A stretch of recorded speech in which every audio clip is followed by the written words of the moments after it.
하나님 말씀 보겠습니다. 디모데후서 1장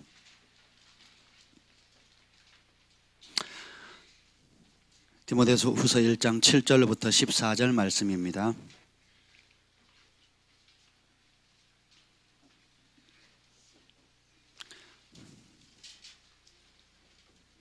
디모데후서 1장 7절부터 14절 말씀 우리 한 절씩 교독하시겠습니다.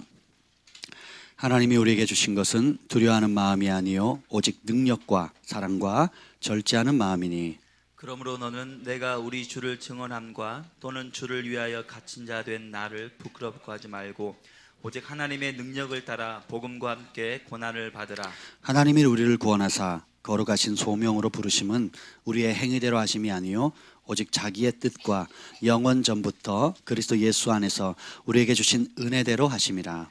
이제는 우리 구주 그리스도 예수의 나타나심으로 말미암아 나타났으니 그는 사망을 패하시고 복음으로써 생명과 썩지 아니할 것을 드러내신지라.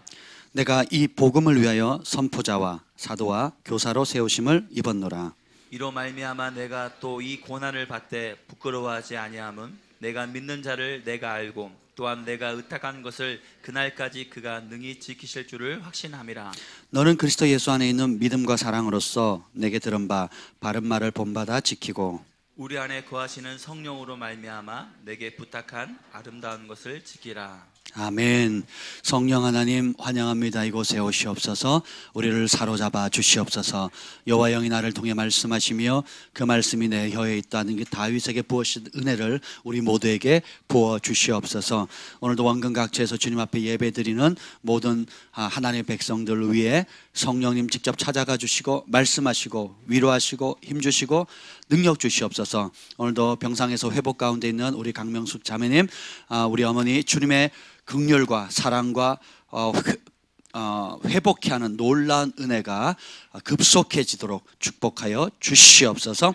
그 가정 가운데 온전한 구원과 회복이 될 것을 축복합니다. 오늘도 주의 말씀을 사모하는 모든 심령들 위해 착하고 부드러운 마음 주셔서 이 말씀 듣고 30배, 60배, 100배 결실하여 주께 영광 돌리게 하여 주옵소서. 예수님의 이름으로 기도합니다.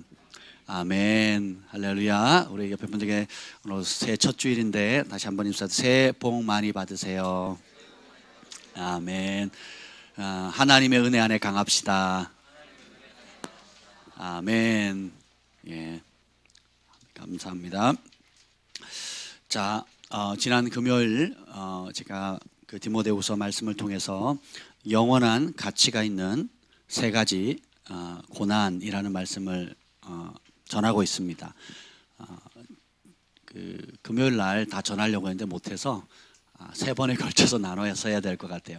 그래서 첫 번째는 여러분 그 우리의 삶에 잠깐 일회용품으로 쓰는 것이 있고 또 영원한 가치가 있는 것이 있습니다.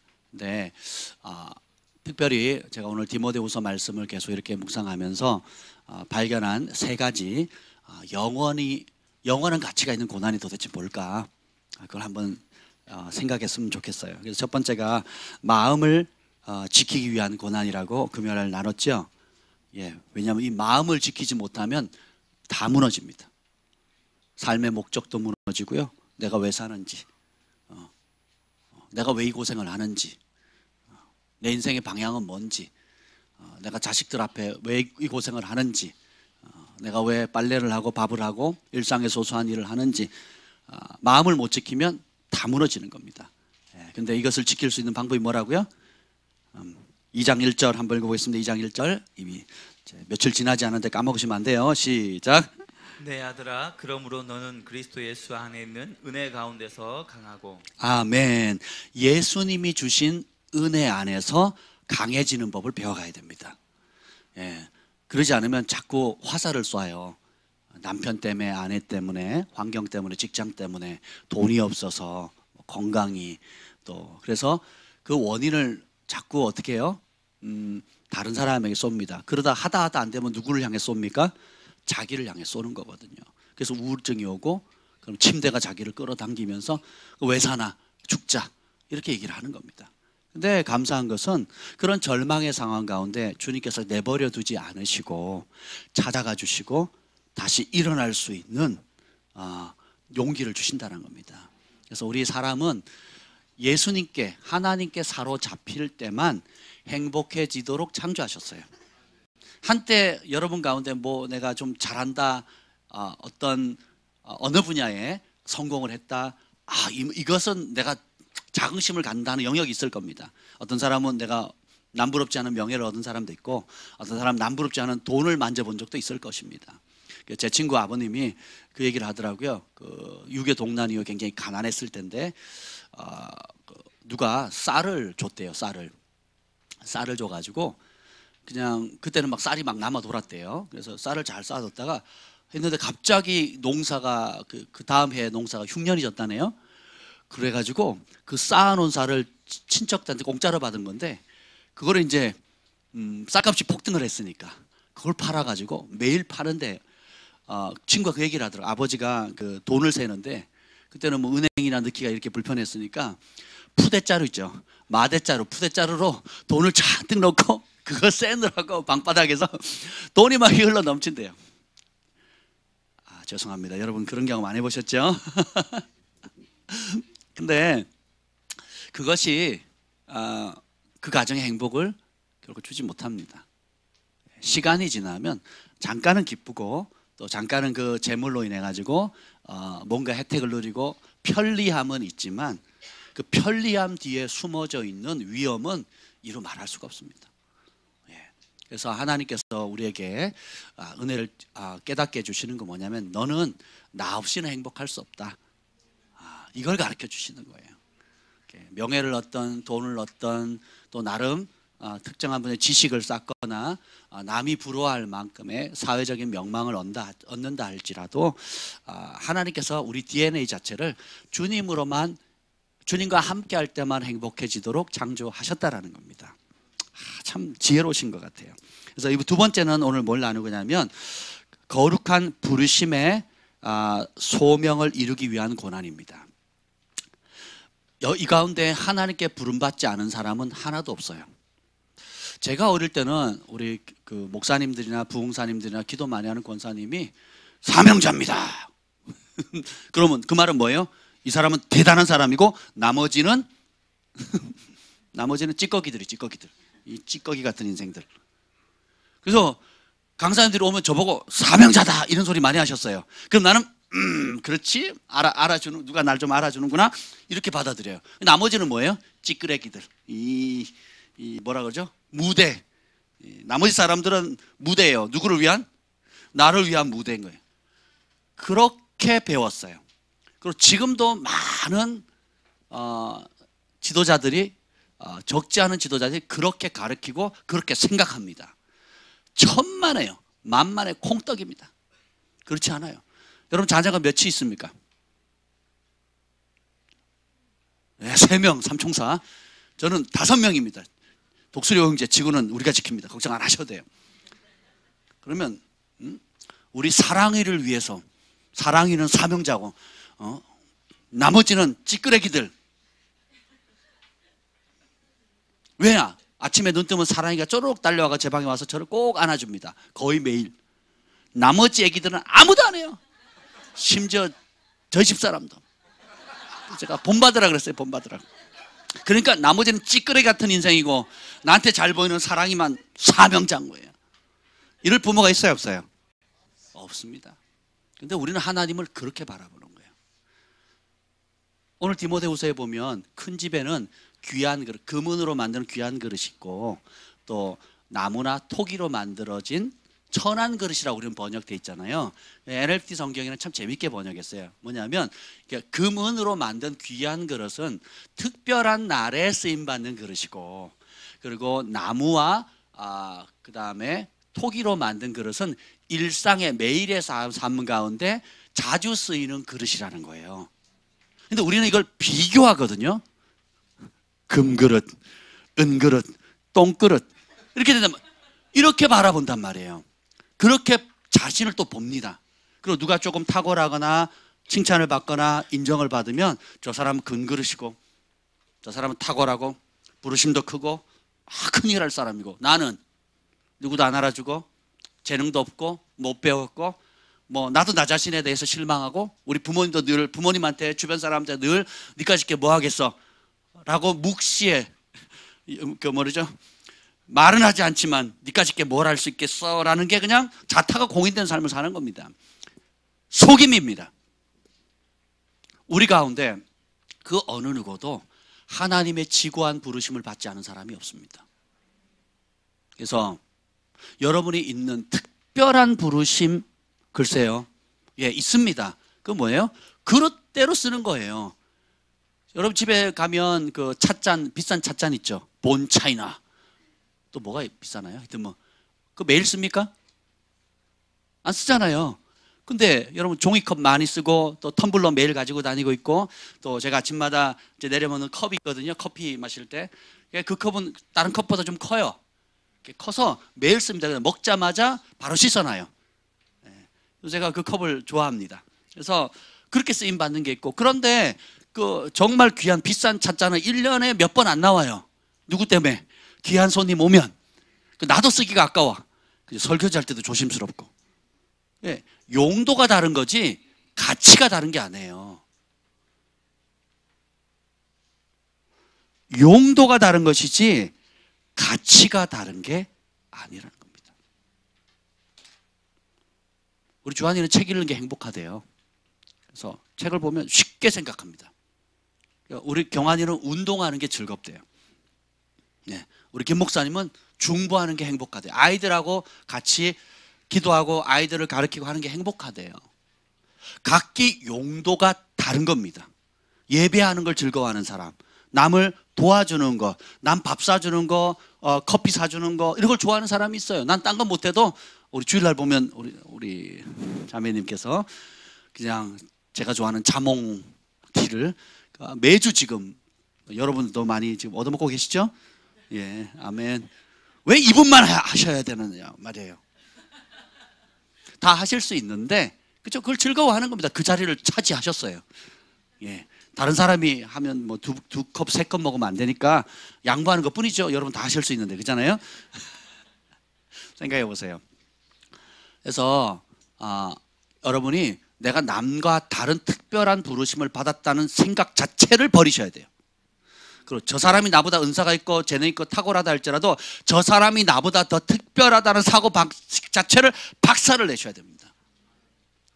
내가 무슨 일을 하느냐, 무슨 큰 일을 하냐가 내 존재 가치가 매겨지는 게 아니라 하나님과 나와 어떤 관계에 있느냐에 무게중심을 두셔야 돼요. 그래서 교회 안에서도요, 사역단체나 제가 여러 큰 사역단체나 연합단체나 또 이렇게 그런 단체 가면요, 그 함께 섬기는 동역자들이나 또 많은 스태프들이나 또 부교역자들 사이에 이 경쟁은요 살벌합니다. 그래서 교회니까 모함은 못하고, 교회니까 티냈고 시기를 못하잖아요. 그러니까 어떻게 해요? 교묘하게 조작합니다. 교묘하게 비교하고요, 교묘하게 저 사람 무너뜨리고 내가 올랐으려고, 저 사람 밟고 내가 올랐으려고. 제가 그렇게 한번 당하고 얼마나 마음 상했는지 몰라요. 몇 번 그런 일이 있어요. 근데 가는 곳마다 있어요. 왜 그러냐? 그렇게 세상의 영의 가정이나 학교에서는 비교하고 경쟁해서 적자생존 약육강성해서 짓밟고 올라가든, 남이 어떻게든 내가 성공하면 되고 성공한 사람만 인정받아요. 근데 모든 진실한 관계는 그렇지 않습니다. 그래서 하나님 나라는 반대예요. 뭐냐?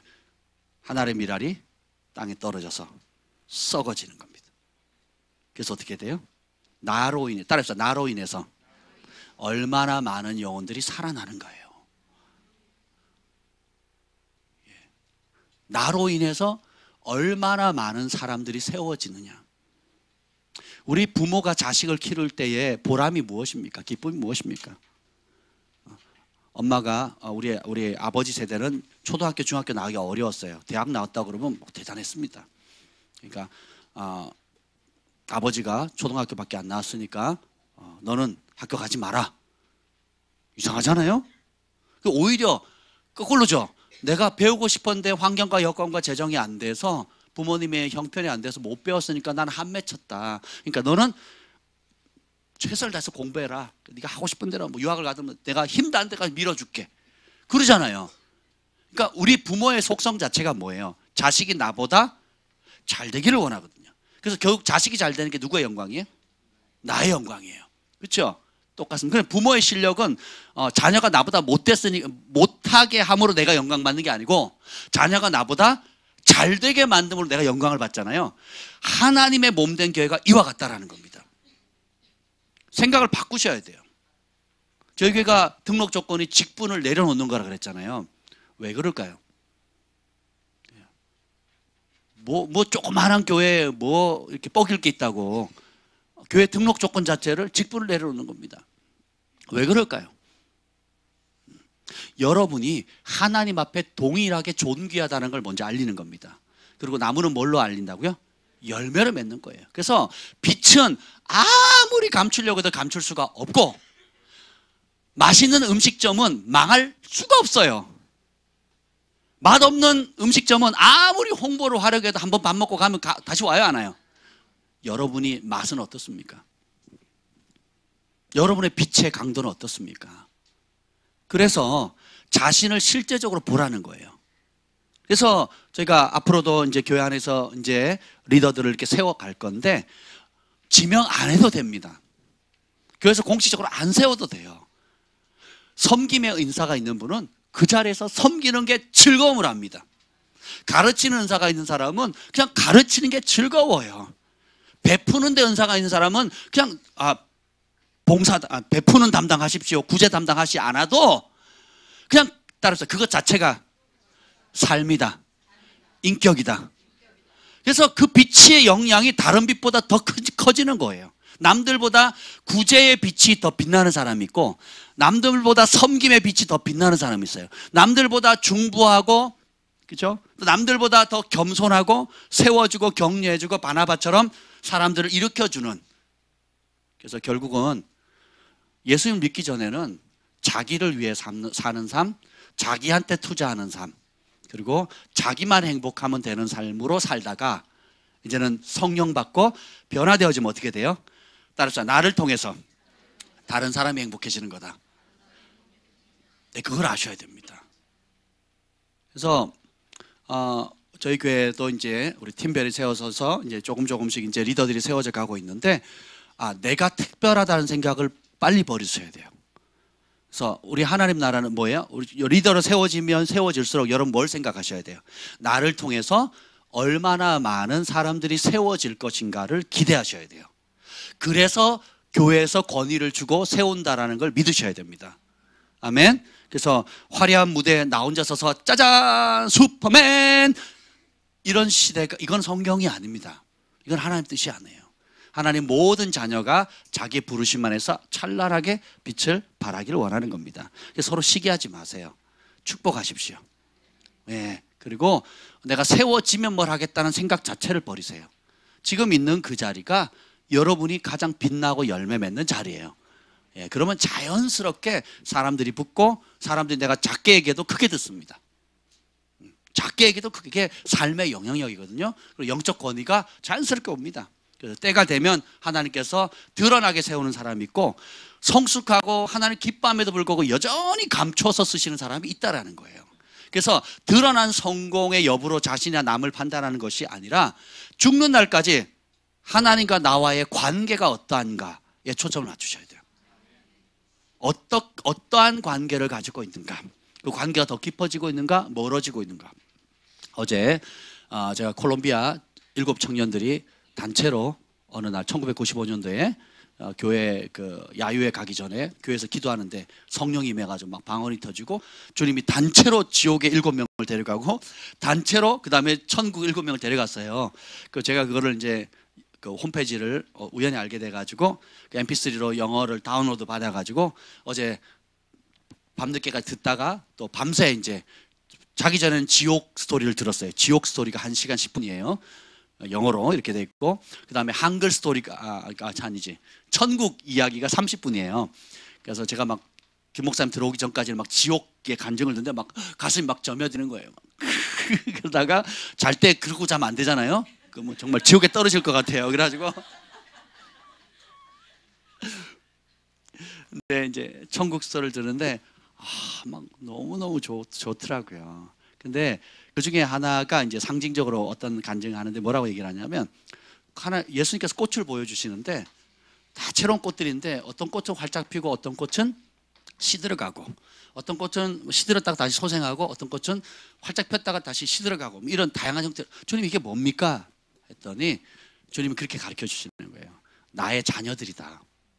나의 자녀들인데 이 나의 자녀들이 나와 가까이 지내면 꽃이 생기를 얻고 만개하듯이 그러면서 그 아름다움의 빛을 발산하는데 나의 자녀들이 나와 멀어지고 나의 관계가 멀어지게 되면 이렇게 시들어진단다. 그래서 이 생명의 모습으로 비유해 주는데 참 여러분 너무 아름답지 않습니까? 막 굉장히 그 뭐라 할까 우리 주님은 정말 지혜로우신 것 같아요. 그렇죠? 그래서 그게 한글로도 다 번역이 돼 있습니다. PDF로도 있고 한글 워드 파일로 다 돼 있는데요. 여러분 기회 되시면 치시면 됩니다. 그 7명의 콜롬비아 청년들의 천국 지옥 간증이라고 치면 나와요. 이미 제가 예전에 소개한 적도 있는데 그래서 오늘 두 번째로 중요한 것은 소명 하늘의 거룩한 부르심을 이루기 위한 고난입니다.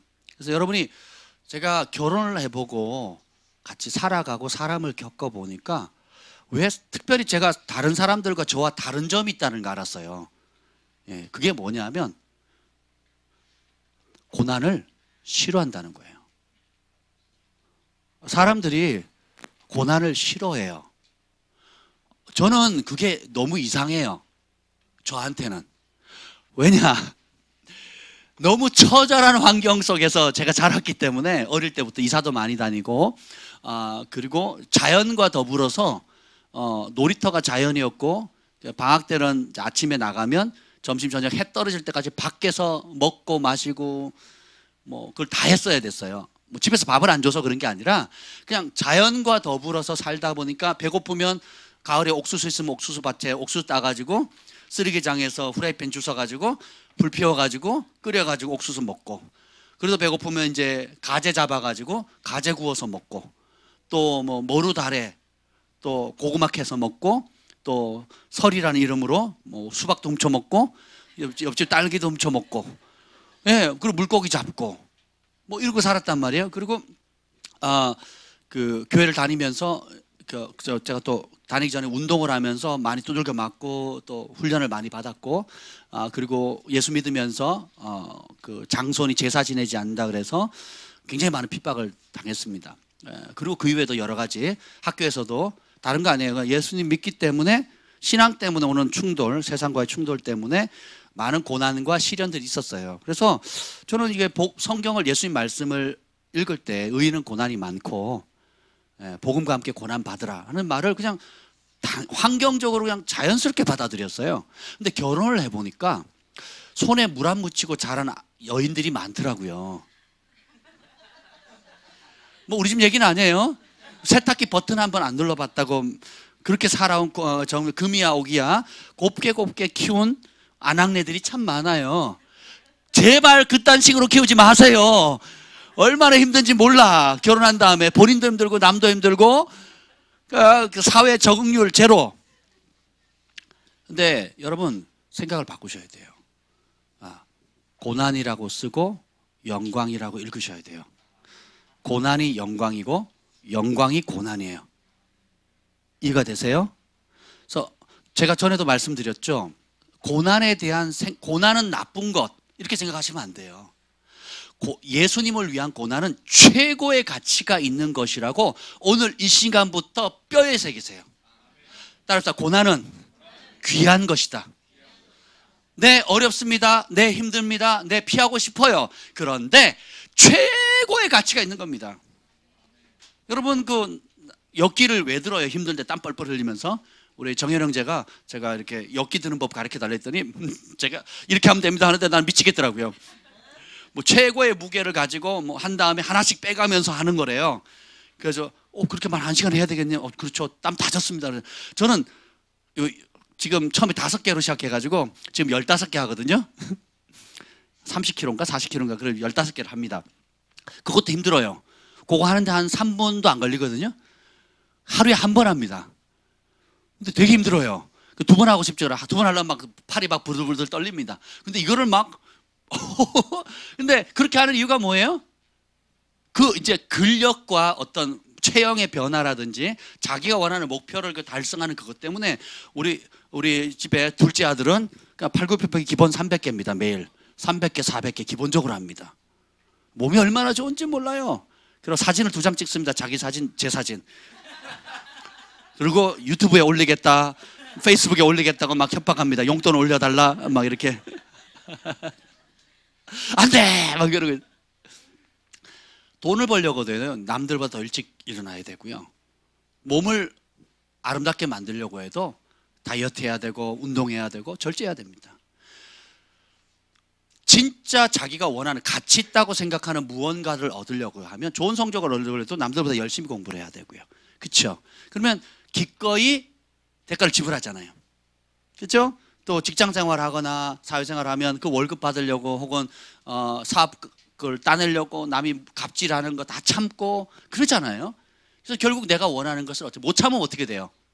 못 참으면 얻어요, 못 얻어요? 못 얻는 겁니다. 그래서 제가 전에 말씀드린 예수님 믿으면 고난이죠. 그죠? 그럼 예수 믿을 때 오는 고난이 있고, 그럼 예수님 안 믿고 지 마음대로 자기가 하고 싶은 대로 사는 사람 고난이 있어요, 없어요? 예수님 안 믿으면 내 마음대로 하니까 행복하고 문제없고 그냥 편안하고 편리합니까? 자, 예수님 믿을 때 따라오는 말씀에 순종하고 거룩하게 살려고 할 때 오는 고난이 클까요? 아니면 예수님 안 믿고 내 마음대로 죄악 가운데 살다가 오는 고난이 클까요? 어느 게 더 고통스러울까요? 내 마음대로 살면 더 고통이에요. 그러니까 여러분들이 생각을 교회 다녀서 힘들다, 신앙생활에서 힘들다, 말씀에 순종하기 힘들다는 생각 자체를 박살 내셔야 돼요. 그럼 그렇게 하지 마세요. 교회 안 다니고 내 마음대로 살고 죄 가운데 살고 관계 미워하고 인색하고 자기 이기적으로 살고 무정하고 원통함을 풀지 않고 내 마음대로 살면 그 고통이 작아요, 커요? 헤아릴 수 없는 겁니다. 근데 주님이 건져줬더니, 물에 빠진 사람 건져줬더니 뭐래요? 지갑 내놓으래요. 출애굽시켜서 홍해 받아서 해놨더니 우리를 죽이려고 여기까지 데려왔냐고! 애굽으로 돌아가자. 지금 우리도 똑같이 그런 사고를 하는 경우가 많다는 겁니다. 오늘로부터 종지부 찍으셔야 돼요. 안 믿을 때 오는 고난이 더 크다니까요. 내 마음대로 살 때 오는 고난이 더 커요. 하나님 말씀의 법을 떠나서 온전한 11주 안 하고 돈의 욕심에 사로잡혀가지고 안식일 쉬지도 않고 내 욕심대로 조금 더 벌려고 막 아웅다웅 해봤더니 돈은 어쩌다 벌어요. 벌어도 어떻게 못 망가져. 치명적인 병에 걸려. 그 돈 번 돈 가지고 어떻게 다 병원비로 써요. 그래도 못 고쳐. 비일비재합니다. 그리고 자식도 망가지고. 그것 때문에 자식들한테 뭘 해요? 하나님 의지하지 말고 뭘 의지하라는 거예요? 돈 의지하라는 거예요. 네 욕심 따라 살라는 거예요. 그런 악한 믿음을, 거릇된 불신을 삶으로 자식들에게 유업을 넘겨주는 겁니다. 그리고 뒷수습 안 돼가지고 목사님 기도해 주세요. 그게 기도로 되냐고요. 기도로 되면 제가 다 해드리겠습니다. 삶에 10년, 20년, 30년, 40년, 50년 쩔어가지고 몸에 하나님을 떠나서 내 고집대로 살고 내 욕심대로 사는 게 쩔어 있는 것이 어떻게 한 번의 기도로 바뀌냐고요. 안 바뀐다는 겁니다. 그래서 어떻게 해요? 이 율법책을 주야로 묵상하면서 하루하루 순종하는 그 기쁨을 알려드린 거예요. 그래서 자녀들에게 오히려 부모가 내가 주의 거룩한 날을 지키기 위해서 손해보는 걸 보여주는 거예요. 정직하면 손해보는 걸 보여줍니다. 그리고 그걸 격려해 주는 거예요. 그리고 당장은 손해보는 것 같은데 그 일로 인해 가지고 하나님이 석 달 후에 혹은 1년 뒤에 어떻게 응답 의로 갚아주시는지를 보게 하는 게 산 믿음의 유업을 주는 거예요. 아멘? 베푸는 삶, 쥐는 삶이 참 제가 감사하는 게 우리 주한이 경화를 볼 때마다 베푸는 걸 참 즐거워해요. 누구한테 배웠을까요? 아이들에게 뭐 쌓아놓는 어떤 그런 건 없다 할지라도 하나님 기뻐하는 뜻에 순종할 때 부족함이 없는 겁니다. 선교사님 자녀인데 무슨 선교사님 무슨 돈이 있습니까? 근데요 얼마 전에 일본 여행 갔다 왔거든요. 지금 대만에 가 있어요. 그리고 이번에 또 필리핀 선교 여행 간대요. 할렐루야. 그리고요, 걔가 남을 돕거나 또 다른 사람을 챙겨주거나 또 뭐 하나님 앞에 절기를 따라서 헌금하는 거나 하는 차원 자체가 어른들 뺨칩니다. 왜 그러냐면, 저는 돈 쓸 일이 없어요. 목사님, 저 돈 쓸 일이 없어요. 목사님, 뭐 필요하세요? 이럽니다. 아멘. 지금 보고 있지? 그래서 진짜 얘가 마음을 다해서 쏟아내요. 그리고 얼마나 감사를 표현하냐. 그러니까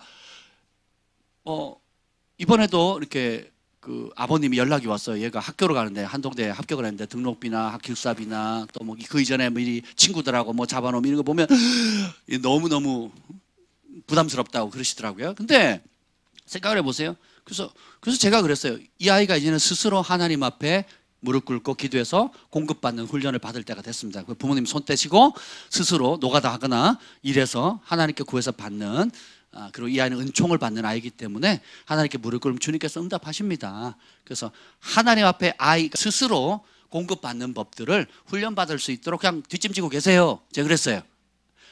그리고 교회가 돕겠습니다. 함께 중보하겠습니다. 그리고 본인이 노력할 거 노력하고 기도할 거 기록해서 그렇게 하라는 거죠. 근데 이 아이가 하나님을 경외하는 법을, 믿음의 유업을 부모님께 받으니까 그대로 또 실천을 하는 겁니다. 그러면 따라서 하나님은 살아계시다. 그래서 겨자씨 하나 믿음만 있어도 주님이 응답하시는데 주님의 은총의 손이 떠나질 않는 거예요. 그래서 이것이 단순히 한번 교회에 와서 예배 한번 드렸다고 되는 것이 아니고 그 받은 말씀을 가지고 매일의 삶 가운데 작은 것부터 살아내는 거예요. 살아내는 훈련. 그래서 이런 모든 말씀에 순종하는 것을 혼자 집에서 안 됩니다. 그래서 어디서 말씀에 순종하는, 순종해서 열매 맺는 장이 어디입니까? 여러분의 가정과 직장과 학교예요. 가장 많이 시간 보내는 것, 교회입니다. 그래서 교회에 와 보면 별의별 사람들이 다 있거든요. 여러분이 저를 통해서 은혜를 받지만 저도 여러분을 통해서 은혜를 받습니다. 그리고 여러분이 가끔 저를 통해서 또 시험이 들 때가 있을 거예요. 저도 여러분을 통해서 자주 시험에 듭니다. 왜 그러냐? 제가 충성된 분들도 이제 나중에 친해져서 이제 제가 보기엔 막 성숙하고 막 이제 야 대단하다, 뭐 정말 순한 양과 같이 지금까지 잘 따라오신 분이 있어요. 나중에 이제 개인적으로 얘기를 해보면요, 그때요 목사님 이런 말씀을 강단에서 하셨는데 그 말씀 때문에 죽을 뻔했다고. 시험 들어가서 죽을 뻔했다. 교회를 옮겨야 되나 딴 데로 가야 되나 막 그럴 뻔했다고. 근데 왜 내색을 안 하셨어요? 그랬더니 그냥 아팠지만 주님 주신 말씀이 있어가지고 제가 버텼습니다. 기도했습니다. 막 이런 얘기를 자주 하시거든요. 네. 그러면 저는 또 어떻습니까? 또 여러분이 이제 여러분은 한 마디씩 하는 거지만 저는 수백 마디를 듣습니다.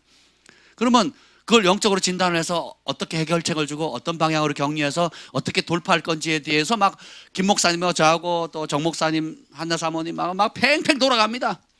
그러면 이게 저를 단련시키는 거예요. 누가 찌르든 어떤 방법으로 공격을 하든 그걸 하나님 말씀으로 성령의 도우심을 받아서 이끌어갈 수 있는. 그래서 이것을 하나님의 몸된 교회 아닌 영적 가족에는 이 가족 안에서, 교회 안에서 서로 철이철을 날카롭게 함과 같이 훈련되어지고 배워가고 인내하고 참고 용납하고 때로는 그냥 묵묵히 기다려주는 거예요. 근데 제가 해보니까 제일 어려운 것 중에 하나가 뭔지 아세요? 기다리는 겁니다. 참 힘들어요. 제가 좀 성질이 급하잖아요. 모르셨어요? 좀 급하거든요. 저는 한다 그러면 바로 갑니다. 이미 그냥 딱 하면 그냥 몸이 먼저 가 있어요. 결정만 하면 그냥 그대로 갑니다. 근데 다 저 같지 않더라고요. 그리고 고난에 대해서도 가치 있다고 보는 사람들이 많지가 않아요. 대부분이 싫어. 왜 해야 돼? 싫어요. 안 해요. 피해가고 싶어요. 그리고 그래서 오늘 디모데후서에 보면 그 2장에 보면 되게 이렇게 2장 25절에 보면 거역하는 자를 온유함으로 훈계할지니 이렇게 나옵니다. 이게 뭐냐면 영어 성경에는 친절하게 대해래요. 누구에게? 까다로운 사람에게. 까다로운 사람에게 친절히 대하래요. 우리는 까다로운 사람 오면 안 왔으면 좋겠어. 친절은 고사하고 안 왔으면 좋겠어요. 이게 우리의 이기적인 모습이라는 겁니다. 그렇죠? 그래서 좀 그럴싸하고 같이 지내면 나도 폼도 나고 이 사람 때문에 내가 좀 빛날 수 있는 사람, 아니면 그건 둘째 치고 그냥 내 말이라도 좀 잘 듣는 순한 사람만 왔으면, 순한 양들만 왔으면 좋겠다. 그냥 그랬으면 좋겠다. 그러잖아요. 안 그렇습니까? 예, 그런 생각 자체를 바꾸셔야 돼요. 따라합시다. 그래서 내가 있다. 그래서 은혜를 주셨다. 이걸 믿으셔야 됩니다. 그래서 고난의 생각 자체를 바꾸셔야 돼요. 고난이라 쓰고 뭐라고 읽어요? 영광이다. 영광이라고 쓰고 영광 이꼬는 뭐예요? 고난이다. 그래서 고난과 영광은 같은 말이다. 여기 분위기 좋아요. 이게 벌써 제 설교를 다 하시네요. 그래서 굉장히 중요하십니다. 그래서 우리 정체성 자체를 바꾸셔야 되는데, 보면 여기 하나님께서 우리를 거룩한 소명으로 부르셨대요. 사명자, 신학교 다니는 사람, 목회자, 선교사님들 이런 분을 얘기하는 게 아니에요. 우리 모든 구원받은 하나님의 백성들은 하늘의 거룩한 부르심을 받았다는 거예요. 너는 택한 족속이요 왕 같은 제사장이며 거룩한. 그러니까 우리 모든 예수님을 믿는 사람은 왕이고 제사장입니다. 아멘. 그래서 사업의 현장에서 왕과 제사장으로 사역하는 사람, 교육의 현장에서 왕과 제사장으로 사역하는 사람, 그죠? 그리고 문화계, 예술계, 미디어 영역에, 정치계, 경제계 이런 영역에서 왕과 제사장으로 사역하는 사람, 그리고 교회 안에는 이 종교 단체 안에서 왕과 제사장으로 사역하는 사람이지, 무엇이 더 뛰어나다고 생각하는 것 발상 자체를 없애셔야 됩니다. 저는 그렇게 배우지 않았어요. 이 중에 누가 제일 존경받는다고요? 누가 하나님 제일 귀하게 여기실 것 같아요? 목사님 되셔야죠. 목사님. 왜 사업을 하셔가지고 세상의 영에 시험 받으면서 사냐고 이렇게 배웠거든요. 그게 아닙니다. 다니엘처럼 되고 싶죠? 요셉처럼 되고 싶죠? 다윗처럼 되고 싶죠? 아멘. 아브라함처럼 되고 싶죠? 자, 그 중에 목사님 손 들어보세요. 그 중에 선교사님 손 들어보세요. 빨리. 성경 우리가 믿는다 그러면서 성경을 너무 몰라요. 그게 뭐예요? 종교의 영입니다. 저도 이거 깨는데 쉽지가 않았어요. 종교의 영 빨리 박살내셔야 됩니다. 빨리 박살내셔야 돼요. 또 뒤집어 놓으면 뭐예요? 지금 내가 있는 삶의 현장에 내가 예수님의 이름을 드러낼 수 있는 하나님의 대사다. 하나님이 나를 그곳에 파송하셨다. 가정의 영역에, 일터의 영역에, 학교나 어디를 가든 내가 밟는 땅, 그 밟는 땅을 주님 주신다 그랬잖아요. 그러면 내가 지금 매일 출근하고 매일 시간 보내고 매일 하는 그 자리가 주님의 영광을 나타내도록 하나님이 나를 파송한 자리예요. 이게 굉장히 중요합니다. 그래서 천국에 가보면 주님이 상 주시다는 많은 신뢰할 수 있는 하나님의 사람들이 주님의 입신하거나 해서 천국에 갔을 때 주님이 상 주시는 것을 보세요. 주님 골고루 주시는데 특별히 칭찬 많이 하는 사람들 가운데 목회자가 드뭅니다. 그리고 목회자들 주로 어디 가 있어요? 지옥에 가 있다는 얘기를 많이 들어요. 진리를 알고도 순종하지 않거나, 그걸 알고 다른 삶을 살거나, 혹은 진리를 잘못 가르쳐서 자기만 지옥 자식이 아니라 하나님 맡겨진 양까지 배나 지옥 자식으로 만들어 버리거든요. 예수님을 죽였던 사람이 목회자입니다. 오늘날로 따지면 제일 앞장섰던 사람이 목회자입니다. 지금도 똑같아요. 하나님의 성령이 역사하고 진리를 전파하면 제일 먼저 달겨드는 게 누굽니까? 교회입니다. 교회. 목회자들이에요. 기득권 세력들. 감사하게도 우리나라 곳곳에 정말 진리를 사랑하고 하나님의 말씀을 영혼을 사랑해서 거룩의 길, 생명의 길을 가는 데 목숨을 건 하나님의 종들이 참 많습니다. 그래서 우리나라가 보세요. 적어도 100만이 매일 새벽을 기도합니다. 매일 새벽 예배를 적어도 100만이 합니다. 이런 나라가 없어요. 이런 나라가. 그리고 매일 산에선 산기도가 이루어져요. 근데 우리의 정체성 자체를 바꾸셔야 돼요. 이게 뭐냐면 2장 3절 4절 읽게 보세요. 3절 4절 함께 읽겠습니다. 시작. 너는 그리스도 예수의 좋은 병사로 나와 함께 고난을 받으라. 병사로 복무하는 자는 자기 생활에 얽매이는 자가 하나도 없나니 이는 병사로 모집한 자를 기쁘게 하려 함이라. 제가 만약에 유언을 하거나 마지막으로 여러분에게 설교를 한다 그러면 이렇게 설교하겠어요. 너는 그리스도 예수의 좋은 병사로 함께 나와 함께 축복을 받아라. 내 영혼이 잘됨과 같이 범사가 잘 되고 손대는 일마다 잘 되고 머리가 되고 꼬리가 되지 않고 짖지 않은 집에 살고 무슨 독을 마실지 알아 해를 받지 않고 복 받아라 라고 하고 싶어요. 근데 바울이 모든 초자연적인 능력, 다메섹 산상의 주님을 만나서 변화되어지고 앞치마나 수건만 닿아도 막 병자가 낫고 귀신이 떠나가고 죽은 자가 살아나고 살아있는 사람을 막 신이다고 막 숭배할 정도로 막 어마어마한 권능과 왕 앞에도 서보고 감옥에도 가보고 뭐 여러 초자연적인 경험을 다 해본 결과 마지막으로 맺는 결론이 뭐예요? 그리스도의 좋은 군사로 뭐 하래요? 축복을 받으라가 아닙니다. 왜 그럴까요? 주님 앞에 딱 서려고 보니까 진짜 축복이 뭐예요? 무엇을 위해서? 예수님 때문에 고난받는 거, 영혼 살리려고 복음을 전하다가, 그리고 진리대로 살다가, 거룩한 길 가려다가, 정직하게 살려다가, 의로운 길 가려다가, 하나님 내게 부르신 그 부르심을 쫓아가려다 보는 그 고난을 받는 게 최고의 영광이라는 걸 깨달은 겁니다. 처음에 제가 은혜 받았을 때는 방언하면 최고인 줄 알았어요. 그러다가 예언하면 더 좋네? 라고 생각해요. 치유의 권능이 더 좋네? 그리고 지혜가 좋네? 그러다가 맞아. 수만 명, 수천 명 앞에 복음을 전하는 복음 전파자가 영혼을 구원해야 되겠네? 우와! 그래서 봤더니 제가 뭘 좋아하나 이렇게 봤더니 화려한 거, 사람에게 칭찬받는 거, 드러나는 거, 뭔가 이렇게 임팩트가 있는 거 있잖아요. 짠하게 만들 수 있는 뭐, 그리고 뭐 이렇게 하나님도 영광 받으시고 나도 한 자리 차지할 수 있는. 근데 이 바울이 이 디모데 후서는 내가 죽을 때 다 됐다고 얘기를 하거든요. 주님이 나 어떻게 죽는지 알려주셨다. 내가 관제와 같이 하나님 앞에 산 제물을 지금 바쳐질 때가 됐고, 근데 뭐래? 나의 달려갈 길 다 마쳤다. 그리고 이걸 잘 마무리했다. 믿음의 연기 잘 맞아. 믿음의 선한 싸움을 잘 싸웠다 하는 마지막까지 승리한 사람이 인생을 돌아보면서 하나님의 백성에게, 영적인 자녀에게 주어는 정말 보석 같은 진리예요. 바울이 뭐 이상한 성격이라고 나는 고난받는 게 좋으니까 너도 고난받아라 이랬겠냐고요.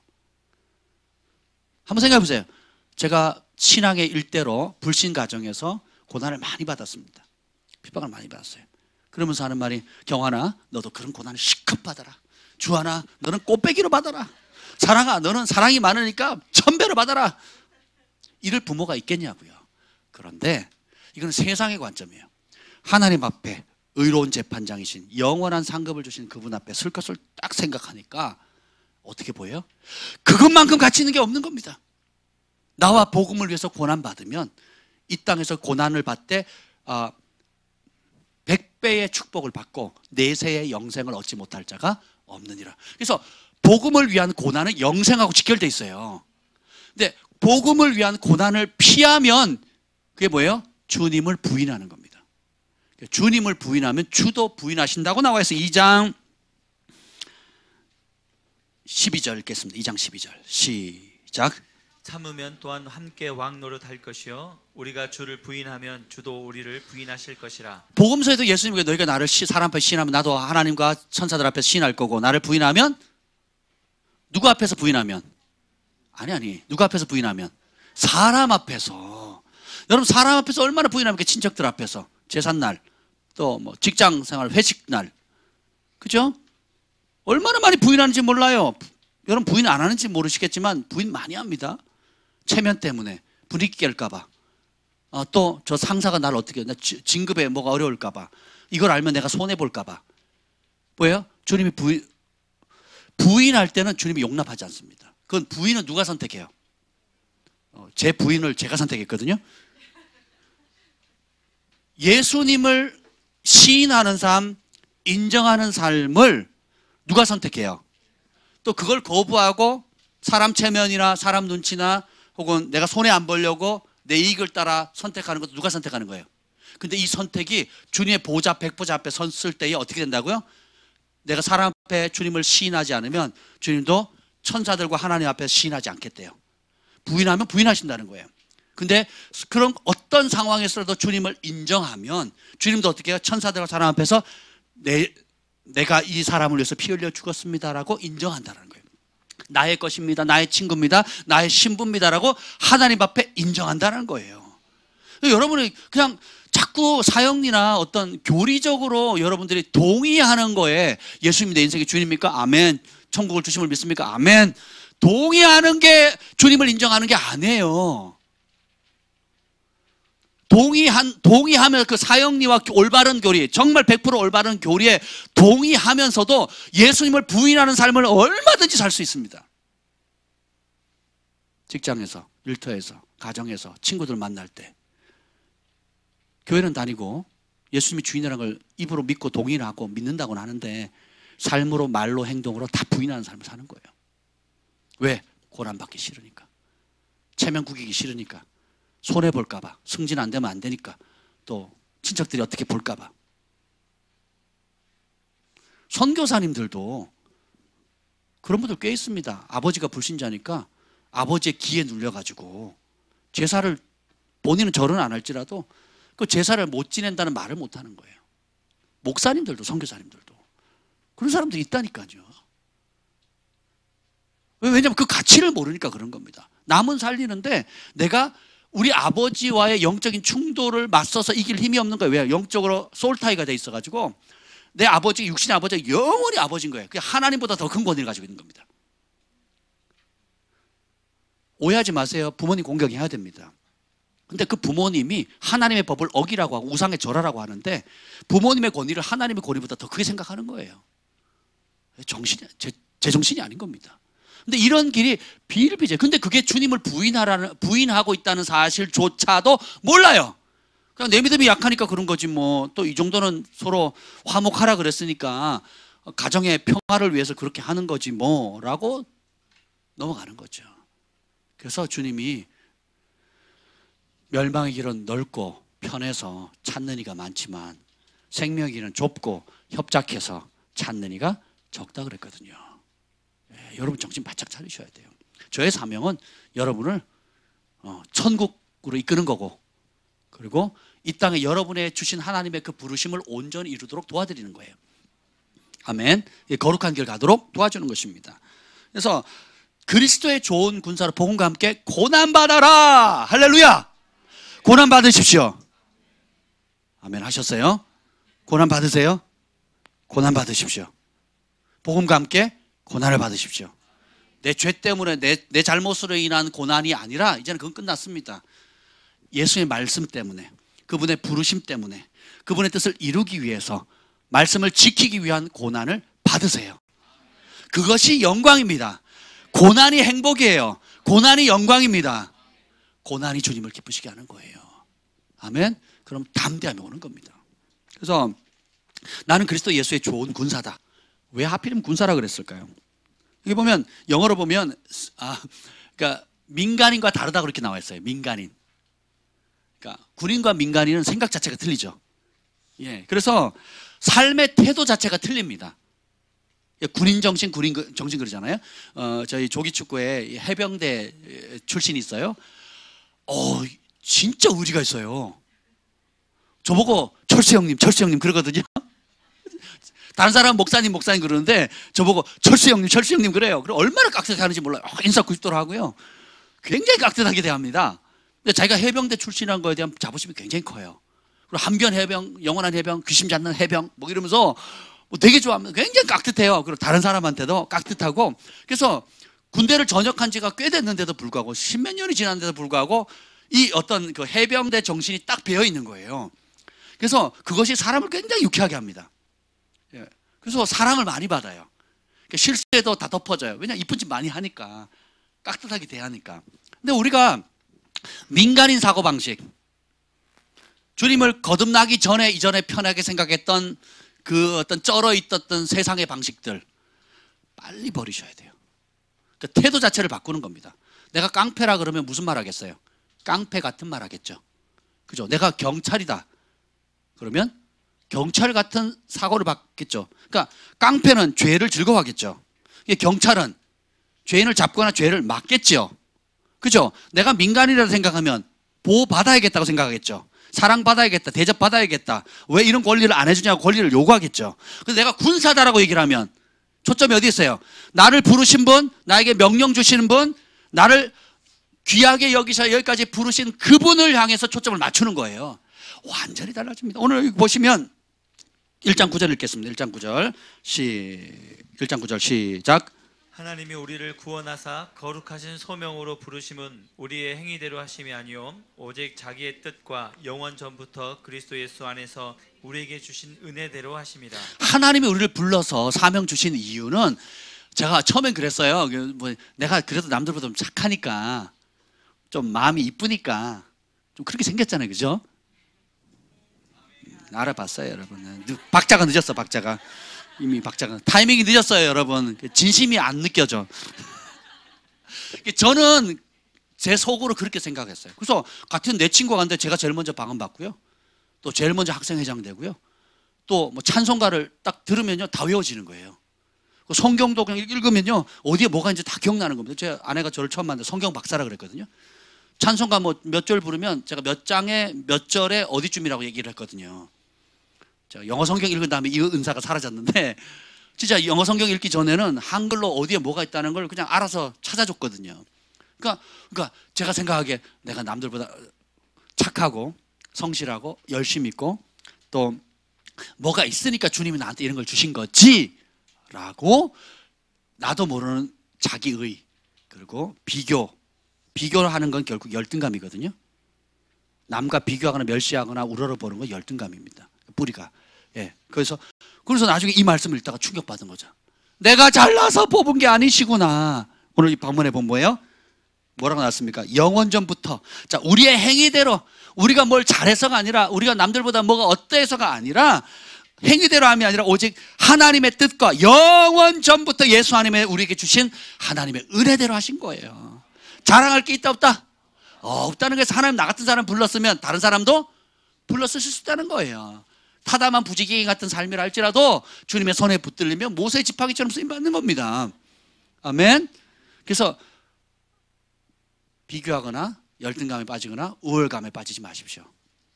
그냥 옆에 분에게 얘기하세요. 당신 존재 자체로 귀합니다. 있는 모습 그대로 귀합니다. 아멘. 네, 그걸 하셔야 돼요. 네. 그래서 태도를 바꾸셔야, 하늘의 정체성을 가지셔야 돼요. 군인은 절제되어 있고 단련되어 있는데 적극적이고 공격적입니다. 그래서 그리고 이제 두 번째로 얘기하는 게 이제 선수잖아요. 선수, 운동선수. 이 운동선수에 대해서 뭐라고 얘기하냐면 5절 읽어봅시다. 5절 2장 5절입니다. 시작. 경계하는 자가 법대로 경계하지 아니하면 승리자의 관을 얻지 못할 것이며. 첫 번째는 군인으로서의 정체성으로 바꾸는 겁니다. 복음의 군인, 군사다. 그래서 내 인간적인 거, 옛날 습성에 빠져있던 인간적인 어떤 요구, 또 기대치, 이런 거 빨리 정리하셔야 돼요. 나는 예수님의 군사다. 예수님의 정의 특수부대다. 이렇게 생각하셔야 돼요. 그분 위해 살고 그분을 위해 죽고 그분과 함께 산다. 이 정체성을 잡으셔야 되고, 두 번째는 뭐냐면 이 경계하는 자가 뭐냐면 법대로 하는 거거든요. 그래서 저도 이제 운동을 해봤지만, 전국체전 이렇게 해봤지만, 이 심판이 판정을 잘못하거나 혹은 선수가 이겼다 할지라도 나중에라도 이게 법대로 불법을 행했다거나 아니면 그 룰을 어기면 메달이 박탈당합니다. 예, 박태환 선수가 그랬죠. 그래서 몇 년치 메달이 다 그냥 날아가 버렸잖아요. 그리고 본인에게는 수치가 임하고 다시 회복돼서 지금 잘 하고 있지만 그건 감사한데, 한번 생각해 보세요. 우리가 내식으로 신앙생활하면 이후에 주님 앞에 설 때 승리의 관을 쓸 수가 없습니다. 내 방식대로, 내 인간적으로, 내가 원하는 대로, 내가 배웠던 대로, 내 고집대로, 내 생각대로 하면 상급을 못 받아요. 상급은 고사하고 과연 천국에 이를 수 있을까? 위험합니다. 그래서 어떻게 해요? 경계하는 자는 룰대로 해야 되는 거예요. 우리의 룰은 뭡니까? 하나님의 말씀. 특별히 예수님께서 가르쳐 주신 그 말씀을 따라 생각하고 말하고 행동해야 되는 거예요. 이게 굉장히 중요합니다. 그러니까 기준이 달라. 대한민국 헌법이 여러분의 신앙의 기준이 아니에요. 예. 직장에는 직장 윤리가 있고 가정에는 가문에 흐르는 보이지 않는 룰들이 있어요. 그렇죠? 그럼 세상에 여러분 어딜 가도 그 나름대로 룰들이 있는데 그 룰이 귀한 것도 있고 하나님의 말씀과 일치되는 것도 있고 일치되지 않는 것도 있습니다. 어찌됐든 간에 잘 분별해서 그 법보다 더 높은 법이 뭐예요? 하나님의 법이에요. 여러분이 무엇을 따라 상을 받습니까? 하나님의 말씀의 법 따라 상을 받으니까 그게 무엇인지 항상 물어봐야 돼요. 그리고 거기에 초점을 맞춰서 말하고 행동하고 행동해야 됩니다. 그러면 승리의 면류관을 쓰게 되는 거예요. 그거 안 되면 열심히 시간하고 막 울면서 기도해도 응답은 적어요. 고집 부리면 해도 응답이 적습니다. 근데 어떤 사람은 별로 그런 감정의 기복이 없는데도 불구하고 돌아보면 열매가 있고 하나님의 은총의 손길이 떠나지 않는 사람이 있어요. 왜 그럴까요? 법대로 하거든요. 예, 법대로 하면 됩니다. 아멘. 제가 축구를 좋아하니까 이렇게 처음에 이제 새로 이제 사면 자기가 공을 좀 찬다는 거 알리기 위해서 열심히 뜁니다. 막 어떻게 뛰냐? 공격도 갔다가 수비도 왔다가 뭐 왼쪽으로 갔다가 오른쪽으로 왔다가 막 운동장 전체를 막 다 뜁니다. 그리고 가만히 내버려 두거든요. 그렇게 하면 알아 누워요. 한 일주일 안 나옵니다. 근데 이 축구의 원리나 이게 공을 컨트롤하는 원리를 알거나 팀 전체의 전략을 알면 그렇게 안 하죠. 일단 자기 위치가 뭔지를 알고 그 위치에서 움직입니다. 공 따라 다니는 것이 아니고 그 어떤 승리할 수 있는 서로 팀워크나 패스하거나 전체 전략에 맞춰서 그걸 이해하는 폭이 넓어질수록 안정감이 있어지거든요. 기성용 선수가 그걸 잘합니다. 전체 팀 전체의 허리에서 균형을 다 잡아주거든요. 신앙생활도 마찬가지. 처음에 모르면 내 열심으로 막 갑니다. 와, 막 불 다 태울 것 같아. 근처 가면 다 태울 것 같아. 막 꼭 필요해요. 근데 이제 조금 더 절하갈수록 이제는 뭐예요? 하나님의 말씀의 법이 뭔지를 알기 시작하면 어떻게 돼요? 에너지를 덜 들이고도 효율을 높일 수가 있는 거예요. 근데 모르면 그 법을 말씀의 법을 모르면 어떻게 돼요? 열심히 하는데 얻는 건 조금이거나 아니면 엉뚱한 데 가 있거나 그걸로 해서 마음 상해 버리는 거예요. 이해가 되시죠? 그래서 영적 지도자들의 지도를 받는 게 중요하고 자문을 구하는 게 중요하고 무엇보다도 여러분이 가지고 있는 이 성경 하나님의 말씀을 여러분이 개인적으로 사랑하는 거예요. 제가 죽는 날까지 설교해도 말씀 다 못 가르칩니다. 그래서 주님이 성경책을 여러분이 주셨잖아요. 그죠? 누가 읽으라고? 누가 순종하라고? 그래서 성령께서 여러분 안에 계신 성령께서 여러분이 읽을 때에 의지하면 가르쳐 주시거든요. 어렵지 않습니다. 예, 어려운 거는 정 목사님한테 물으면 다 알려주실 거예요. 그러니까 그런 구절은 극히 드물고 그냥 여러분들이 그냥 어린아이처럼 읽고 순종하시면 돼요. 아멘. 그러면 여러분이 하나님, 살아계신 하나님을 경험하게 되고 진리의 길로 가게 됩니다.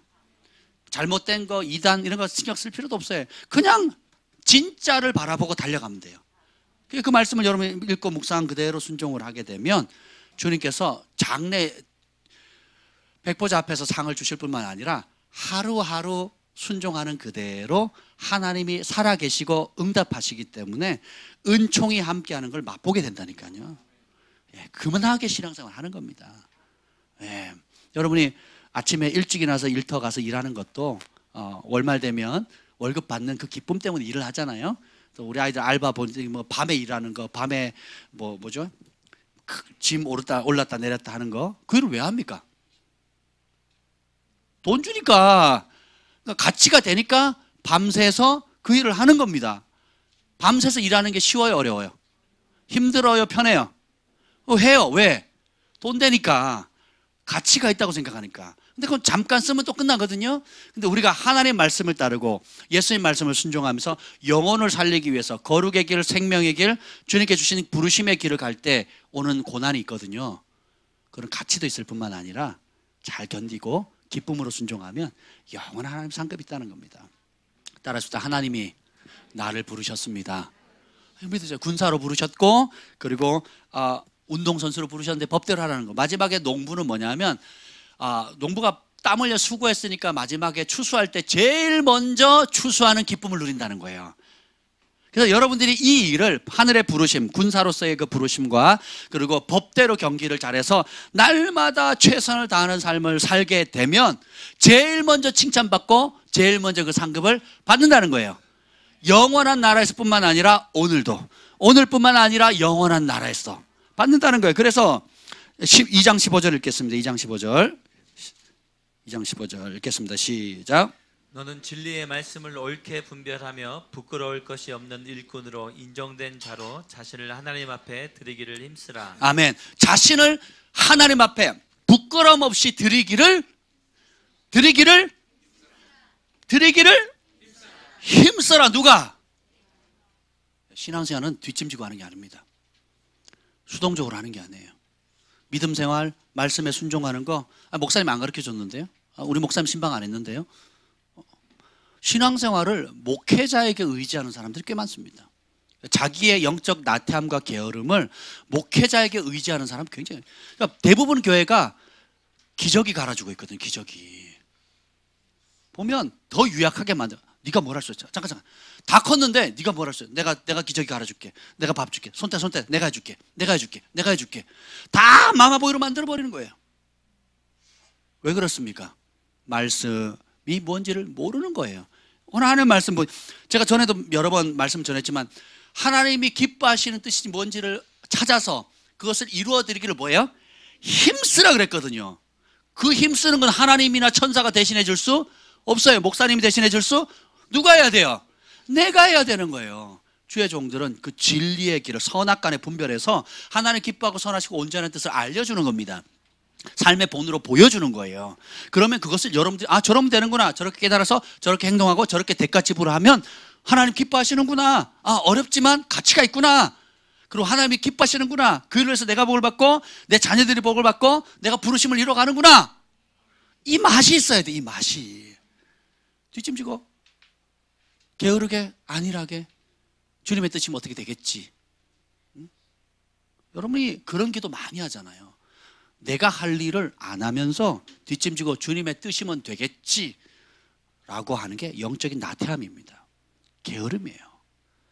그래서 우리가 하나님의 뜻을 기다려야 될 때가 있고, 뜻을 명확히 알고 주님 뜻을 알았으면 내가 행동해야 될 때가 있는 거예요. 그러니까 행동하는 것과 기다림의 그것을 잘 분간하셔야 됩니다. 아멘. 예, 그래서 자신을 하나님 앞에 드리기를 힘써야 돼요.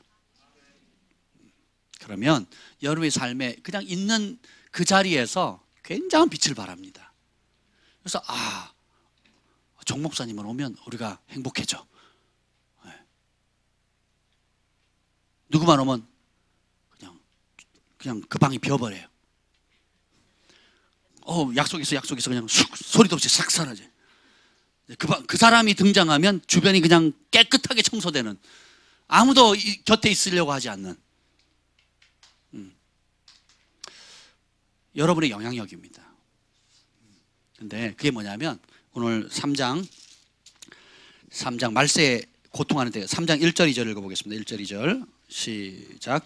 너는 이것을 알라. 말세에 고통하는 때가 이르러 사람들이 자기를 사랑하며 돈을 사랑하며 자랑하며 교만하며 비방하며 부모를 거역하며 감사하지 아니하며 거룩하지 아니하며 계속 읽겠습니다. 무정하며 원통함을 풀지 아니하며 모함하며 절제하지 못하며 사나우며 선한 것을 좋아하지 아니하며 배신하며 조급하며 자만하며 쾌락을 사랑하기를 하나님 사랑하는 것보다 더하며 경건의 모양은 있으나 경건의 능력은 부인하니 이 같은 자들에게서 내가 돌아서라. 아멘. 너는 이것을 반드시 좀 알아라. 그게 뭐예요? 말세 고통의 때가 온다. 뭐 때문에 고통입니까? 사탄이 여러분을 괴롭히는 게 아니에요. 여러분 사탄도 억울한 게 많을 겁니다. 나중에 보면 말세에 고통이 온다. 그 이유를 알라. 뭐예요? 사람들이 뭘 사랑한대요? 그러니까 뿌리는 이기심입니다. 자기 사랑, 돈 사랑, 그리고 하나님보다 쾌락 사랑이에요. 그리고 그것을 파생되는 거 뭐예요? 감사치 않는 게 뭐예요? 왜 감사가 안 나옵니까? 자기 중심적으로 생활해서 그래요. 감사 못하는 사람은 이기적인 사람입니다. 제가 좀 가끔씩 마음이 힘들 때가 있어요. 나는 최선을 다해서 섬기고 돕고 이렇게 했는데 그렇게 꾸준히 1년, 2년, 3년 꾸준히 했는데도 감사를 모르는 사람들을 간혹 만납니다. 그러면 하나님께 올려드려요. 하나님께 올려드리고 많은데 개인적으로 이런 생각을 해요. 아, 감사를 모르면 그 사람 참 불행하겠다 이런 생각이 드는 거예요. 참 불행하겠다. 혹시 저랑 그 문자나 채팅이나 이렇게 가끔 하시는 분인지 모르겠어요. 뭐 메일이나. 제가 제일 많이 쓰는 단어가 뭔지 아세요? 고맙습니다, 감사합니다요. 제가 제일 모든 글의 마지막은 고맙습니다, 감사합니다요. 고맙잖아요. 감사하잖아요. 나 같은 사람 어울려주는 것만 해도 감사하고 또 이리저리 도움 주시고 격려 주시고 감사하잖아요. 그래서 여러분이 작은 것도 크게 감사를 표현하는 훈련을 하셔야 돼요. 별거 아닌데 사탕 하는데 우와 이런 반응. 그런 거 오버하셔도 돼요. 쓸데없는 거 뻥치지 마시고 쓸데없는 자랑하지 마시고 사람들이 소소하게 대하는 것도 크게 설사 나한테 필요가 없다 할지라도 어떤 사람은 쿨하다고 싫으면 싫은 티를 팍 냅니다. 제가 싫어하는 색깔인데요. 작아요. 아우 싸구려 티나. 뭐 이런 걸 날 뭘로 보고. 말은 안 해도 그렇게 생각하는 경우가 꽤 많을 겁니다, 여러분. 그렇죠? 근데 그 사람 참 여러분 남 선물 받는 것도 어렵지만 선물하는 것도 어렵잖아요. 선물하고도 욕먹고 나는 어렵게 시간 내고 돈 들여서 했는데 그렇죠? 근데 그렇게 그 사람이 안 알아주면 마음 상하잖아요. 네. 그런 모든 뿌리가 뭐냐면 자기 사랑이에요, 자기 사랑.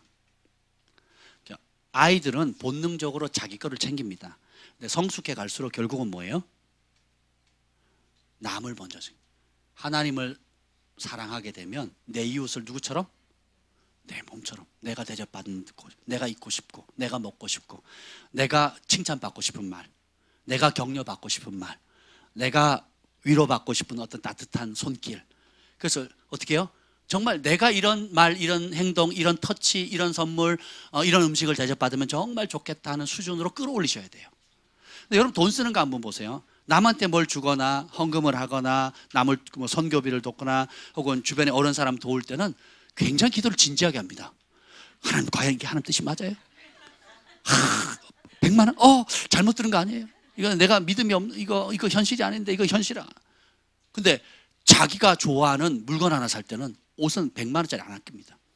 뭐 축구화 50만 원짜리 안 아낍니다. 50만 원짜리 신다고 50만 원짜리 실력이 나오는 게 아니더라고요. 자기가 뭘 하는 좋아하는 뭐 있잖아요. 그거 하는 데는 몇 천만 원도 안 아낀다니까요. 미쳤어요, 미쳤어. 근데 더 심각한 건 자기가 미친지 몰라요. 자기가 얼마나 이기적인 존재인지를 모른다니까요. 그걸 하기 위해서 가족들이 희생하고 그걸 하기 위해서 주변 사람들 얼마나 희생하고 그것 때문에 빚지고 그래서 하나님 주신 뜻을 이루는데 그 일을 못 쓰고 엉뚱한 데 시간을 다 쓰는 거예요. 엉뚱한 데 재력을 다 쓰는 겁니다. 그만큼 우리는 다 이기적이에요. 나는 그런 적 없다 하는 분만 손 들어보세요. 저도 똑같습니다. 이게 하루아침에 안 뽑아지니까 계속 뽑아내는 거예요. 말씀과 기도로 금식함으로 계속 뽑아내는데 이게 육의 욕구거든요.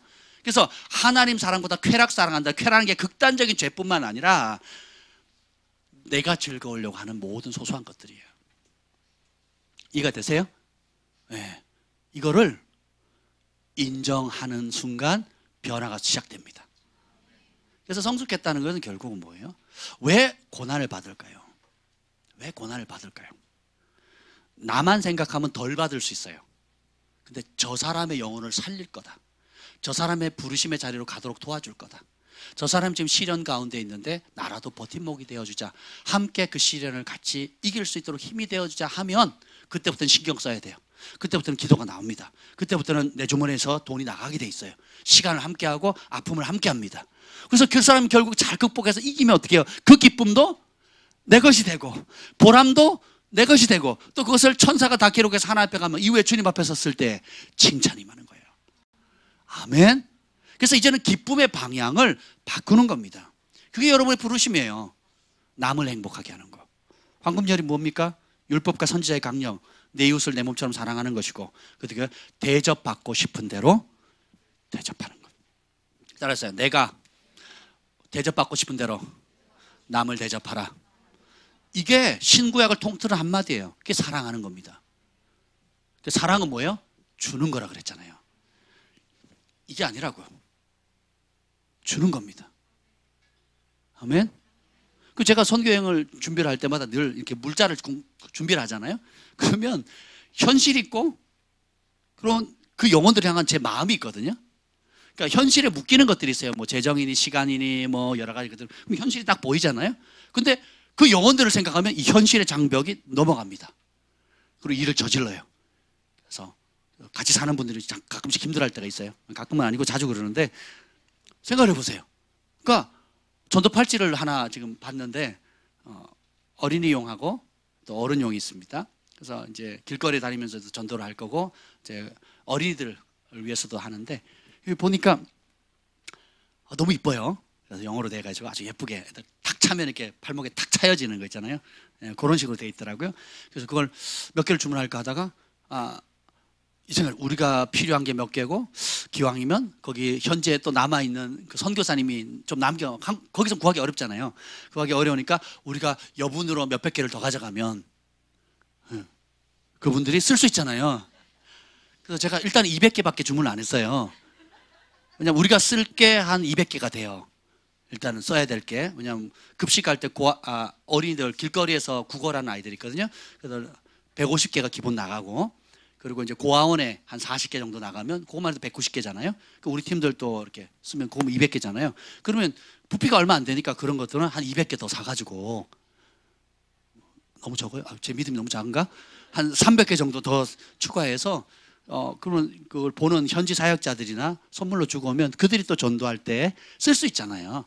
그쵸? 예. 제 생각하면 그렇게 할 필요가 없죠. 저만 생각하면. 그렇죠? 저만 생각하면 그렇게 할 필요가 없는 거예요.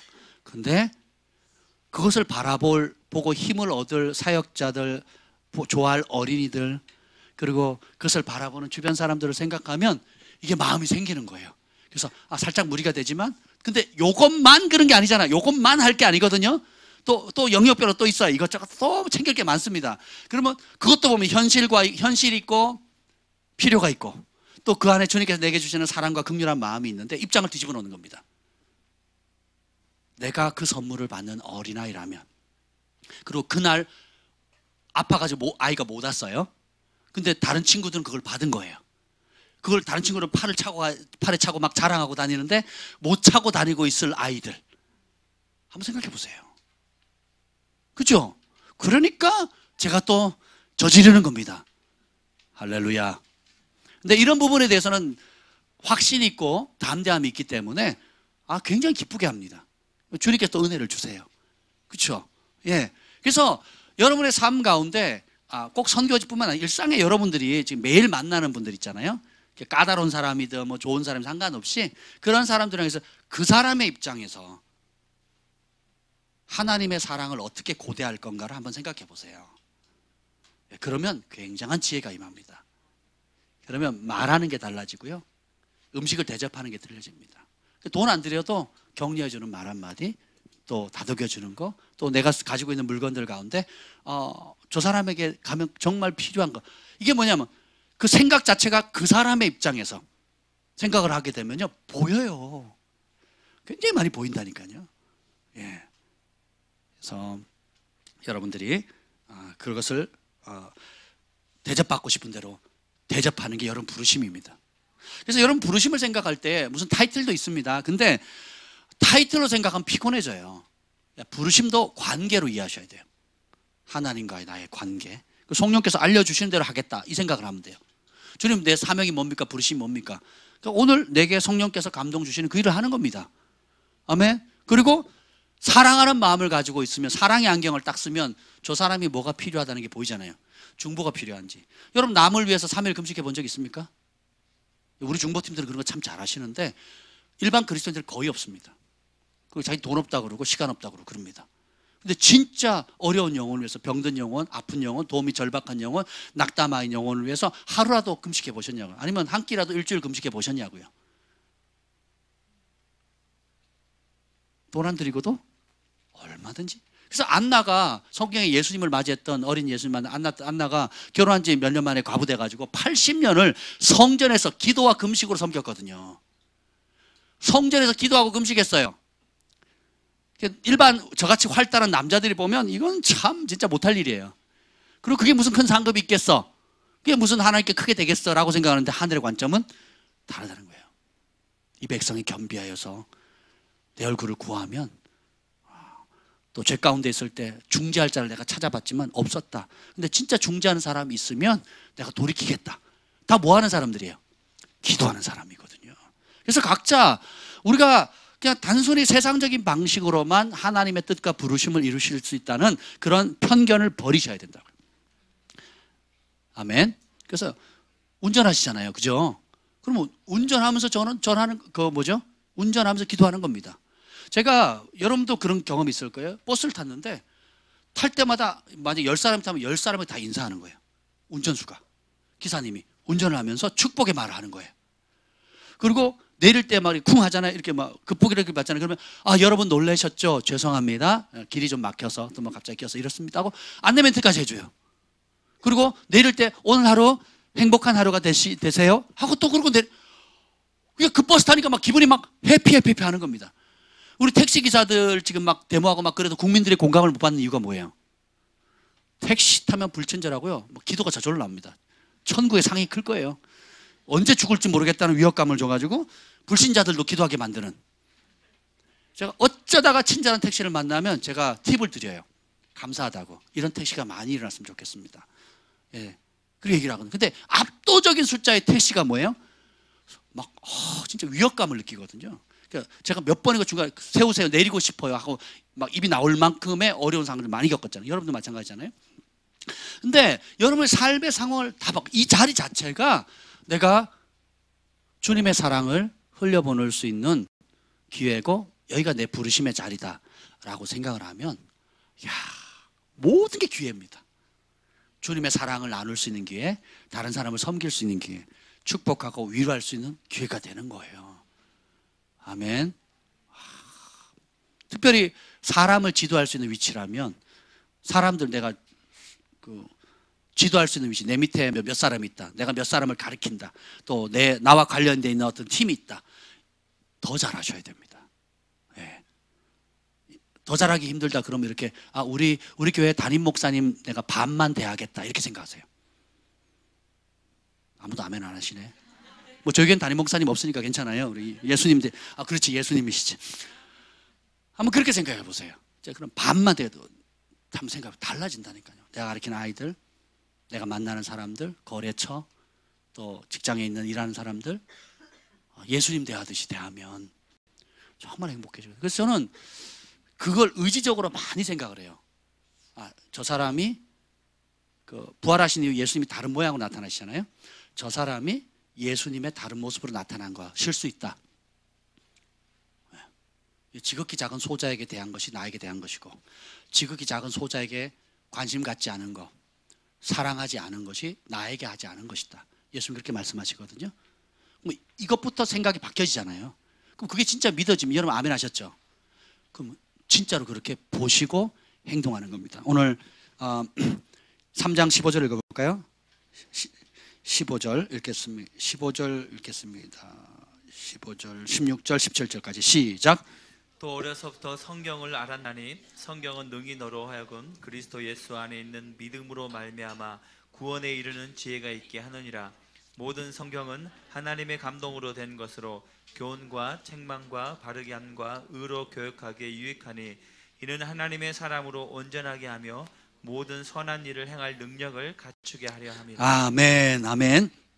여기 보면 모든 성경은 하나님 감동이 됐는데 구원에 이르는 지혜를 준다 그랬죠. 그리고 이제 16절에 보면 교훈과 책망과 바르게 함과 의로 교육하기에 유익하다 이렇게 나와 있는데, 이걸 NLT 성경은 잘 쉽게 풀어놨어요. 뭐냐면 우리에게 teach us what is true, 진리가 무엇인지 가르쳐주고 무엇이 잘못되어 있는지 깨닫게 해주고, 그리고 우리가 잘못된 것을 교정해주고, 그리고 무엇이 선한 것인지 할 수 있는 길을 가르쳐 줍니다. 그렇게 함으로 해서 모든 선한 일을 할 수 있도록 만들어 준다는 거예요. 그러니까 여기 자세히 보면 what is true, what is wrong in our lives. 그래서 when we are wrong, 그러니까 우리가 잘못됐을 때, 우리가 잘못 알고 있을 때, 그래서 어떻게 해요? 깨닫게 해주고 what is right, 무엇이 옳은지를 알려준대요. 그리고 그 이유가 뭐냐? to do what is right, 옳은 것을 할 수 있도록. 뭐가? 성경이요, 하나님의 말씀이. 근데 이걸 모르면 잘못된 걸 옳다고 믿고 살아요. 죽는 날까지. 고집입니다. 그리고 옳은 것이 옳은 줄을 몰라요. 그래서 뭘 믿고 면 자기 착한 거, 자기 의로운 거, 자기 생각, 자기 이성을 믿고 살아가는 겁니다. 근데 어떻게 해요? 주님께서는 오늘 이 말씀은 뭐예요? correct us, 우리를 교정해 준대요. when we are wrong, 우리가 뭔가 잘못했을 때 우리를 교정해, 바로 잡아주는 거예요. 그리고는 teach us to do what is right, 그러니까 옳은 것이 무엇인지를 가르쳐줘서 every good, 하나님께서 우리에게 원하시는 모든 좋은 것들을 to do, 할 수 있도록 해준다는 거예요. 하나님 말씀이. 그래서 우리의 삶의 기준의 척도는 다른 무엇이 되어서는 안 됩니다. 그래서 여러분이 입에 말씀을 내뱉을 때 제가 계속 요즘 그걸 얘기해요. 하나님의 말씀과 일치된 거 아니면 말하지 않겠다. 제가 인위적으로 계속 노력하고 있어요. 그래서 아침에 일어나면 제일 먼저 지금 이거 우리 디모데후서 영어 NLT 성경을 1장부터 4장까지 소리 내서 읽습니다. 오늘도 교회 와서 또 읽었어요. 1장부터 4장까지 쭉 읽습니다. 그러니까 너무너무 좋은 거예요. 그리고 어떻게 해요? 내가 인간적으로 자기 연민에 빠지려고 하는 것들, 또 스스로 합리화하려고 했던 것들, 그리고 몰라서 못했던 것들 깨닫게 하는 거예요. 깨닫게 됩니다. 목사도 똑같은 사람이거든요. 그러니까 깨닫게 되는 거예요. 아, 내가 알고 있었는데 까먹었었구나, 인식하지 않았구나, 덜 중요하게 생각했구나, 이건 새롭네. 그러면 어떻게 해요? 거기에 생각을 바꿔버리는 거예요. 이게 회개입니다. 그리고 그렇게 말하고 행동하는 거예요. 이걸 매일 하셔야 됩니다. 매일 하면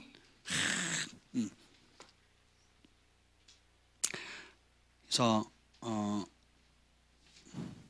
제가 오늘 부르심에 대한 얘기를 지금 못 하고 있어요. 다음에 이어서 할 텐데 그거를 꼭 기억하시면 좋겠습니다. 이게 뭐냐면 3장 10절 읽어보죠. 10절 3장 10절 시작. 나의 교훈과 행실과 의향과 믿음과 오래 참음과 사랑과 인내와. 3장 10절에 보면 디모데야 꼭 알아라. 나의 교훈, 가르침, 그 다음에 내가 어떻게 살았는지. 의향이라는 게 NLT 성경에는 내 인생의 목표가 무엇인지 라고 나와요. 나의 인생의 목표가 무엇인지 꼭 확고히 해라. 내 인생의 목적이 무엇인지, 목표가 무엇인지, 다르게 표현하면 부르심이 무엇인지 확고히 해라. 이게 너무너무 중요하다는 거예요. 부르심을 확고히 해라. 그리고 그 부르심을 향해 달려갈 때 오는 고난을 피하지 마라. 네. 그것은 가치가 있는 것이다. 정말 영원한 가치가 있는 것이다. 그 부르심을 주신 분이 누구예요? 하나님이에요. 내가 판단하는 게 지혜로울까요? 하나님이 판단하는 게 지혜로울까요?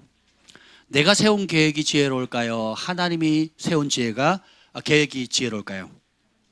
제가요 고등학교 1, 2, 3학년 때 처음 가자마자 두 가지를 구했어요. 하나님, 우리 가족 구원해 주세요 라고 하는 것과, 두 번째, 하나님 나를 어떻게 쓰기를 원하십니까? 저도 모르게 그 기도를 3년을 했어요. 공휴일마다 금식하면서 이제 그렇게 기도를 했는데 막 계속 바뀌는 거예요. 어느 날 선생님이 됐으면 좋겠습니다. 저를 지도했던 선생님이 너무 잘해 주셔가지고 나도 선생님 되고 싶더라고요.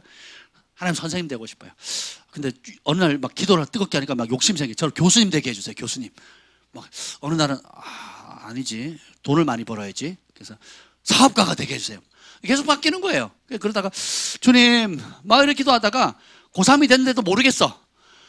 아무리 해도 막 헷갈려요. 그러다가 갑자기 막 기도를 하는데 제 입에서 이런 기도가 툭 튀어나오는 게 아마 방언이 통변된 것 같아요. 이런 기도가 툭 튀어나오는데 뭐라 하냐면 하나님 내가 소원하는 게 계속 바뀌어요. 변덕스러워요. 나도 못 믿겠어요. 하면서 뭐라 기도하냐면 하나님 나를 이 땅에 태어나게 하셨는데 하나님이 나를 이 땅에 보내신 목적이 뭡니까? 하나님이 기뻐하는 뜻이 무엇이? 하나님이 나를 이 땅에 보내신 그 부르심이 뭡니까? 알려주세요. 그 기도를 하는데 모든 평강, 모든 두려움이 다 사라지고요. 그냥 말로 할 수 없는 평강이 막 몰려오는데 하나님이 이 기도를 3년을 기다리셨구나. 그걸 영으로 알겠더라니까요. 이 기도가 내 입에서 나올 때까지, 마음에 나올 때까지 3년을 기다렸구나 라는 걸 알게 된 거예요. 그러면서 그렇다고 해서 부르심이 내가 뭐다 이게 확고히 온 건 아니에요. 근데 방향이 바뀐 거예요. 내가 원하는 거, 내가 하고 싶은 거, 내가 됐으면 좋겠다는 나 중심의 사고를 딱 벗어버리고 하나님이 원하시는 거, 하나님 나를 이렇게 보내신 목적, 하나님 나를 통해서 이루고자 하는 것이 무엇인가. 이제 그러다가 그런 찾는 여정이 대학교 가면 해결될 줄 알았어. 안 되면 대학원 가도 해결 안 돼. 가만히 생각하니까 40이 넘도록 모르겠는 거예요. 40이 넘도록. 그러면서 뒤늦게 깨달은 게 타이틀로 되어지는 것을 찾으면 불행해집니다. 그럼 뭐냐? 무엇을 할 거냐보다 중요한 게 누구와 함께 하느냐가 더 중요해요. 그냥 사랑하는 하나님과 동행하는 그 자체로 행복을 주는 거예요. 아버지가 돼서 우리 가족들을 행복하게 해주고 싶어가지고 좀 더 넓은 집, 좀 더 경제적인 여유가 있거나 좋은 차 혹은 좋은 교육 환경을 주면, 그래서 어떤 환경이나 또 재정이나 이런 부분에 있어서 뭔가를 가득 채워주면, 손에 잡히는 무언가를 만들어주면 우리 가족이 행복할 거라고 생각했어요. 그리고 그 일을 위해서 밤낮으로 애쓰고 수고했습니다. 근데 시간이 지나면서 우리 아이들이 초등학교 1학년부터 대학교 2학년까지, 그죠? 그리고 제 아내도 있고요. 연령대가 10대부터 해서 40대 후반까지 있습니다. 우리 장모님까지 하면 뭐 70, 이제 내년에 70 되시는데 같이 이렇게 지내잖아요. 10대부터 70대까지 이렇게 보는데, 행복이라는 게 내가 뭔가 타이틀을 얻고 성취를 하면 우리 가족이 행복해지는 게 아니더라고요. 잠깐 기쁠 수는 있어요. 그러니까 기쁜 것과 행복은 다릅니다. 잠깐 기쁨을 줄 수는 있는데, 성취욕을 줄 수는 있는데, 아니면 나도 이런 사람이다라고 드러낼 수 있는 걸 할 수는 있는데, 그게 행복하지 않더라고요. 그럼 뭐냐? 함께 하는 겁니다. 함께 하면서, 함께 하는 것에, 함께 할 때, 그 관계를 통해서 함께 할 때 오는 행복이 있거든요. 우리 김 목사님이 우리 사랑의 소망의 온유를 데리고 요즘 이제 유튜브에서 그 시드니에 있는 힐송 어린이 월십 댄스를 듣고 막 몇 시간을 위해서 찬양하거든요. 같이 그 흉내내고, 저도 막 흉내냅니다. 막 춤을 추고 막 깔깔대고 막 웃는데, 그걸 보는데 막 너무 행복한 거예요. 제가 아이들도 행복하고, 막 안 되는 영어를 막 따라서 하는데 막 너무 그러면서 소망이가 와서 뭐 한마디 하고, 온유가 와서 뭐라고 한마디 하고, 또 뭐 한마디 하는데, 그걸 그랬어? 그랬니? 야 잘했다. 야 멋있다.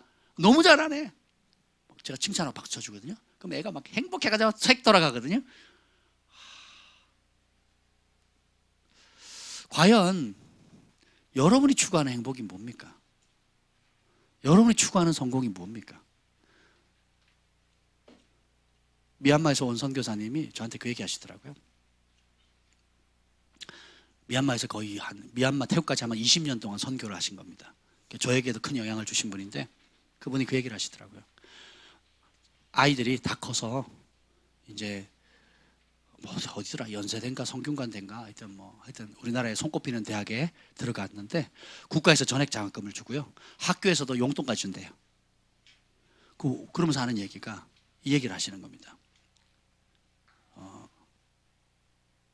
우리 아이들을, 특히 이제 선교사 자녀나 홈스쿨링 한 사람들이 아이들을 해외에다가 유학을 보낸대요. 거기서 대학원 해서 그러면 이제 영어도 유창하게 하고 그럼 그 사회에서 이렇게 어떤 위치를 차지하는, 그러니까 한국에서 보면 굉장히 부러운 거죠. 근데 가족이 다 깨진대요. 바나나라 그러거든요. 바나나. 생긴 건 한국 사람인데 노란데 속은 흰색이에요. 사고가 미국식 사고, 서양식 사고를 하는 거예요. 그러니까 어떻게 부모님과의 끈끈한 관계가 없다는 거예요. 그래서 단절하고 아예 독립되어 있거나 어쩌다가 한번 손님 방문하듯이 방문한다는 거죠. 그리고 한국인으로서 가지고 있는 자부심, 긍지, 그리고 믿음의 유업들에 대해서 이런 것을 대부분 상실한다는 거예요. 그걸 잘 유지하는 가정이 극히 드물대요. 그래서 내가 평생 아이를 20대까지 그 어려운 가운데 키워놨는데 키운 걸 남한테 뺏기는 거래요. 세상에 뺏기는 거래요. 그러면서 행복이라는 것이 성공에 있지 않다는 걸 깨달았다는 거예요.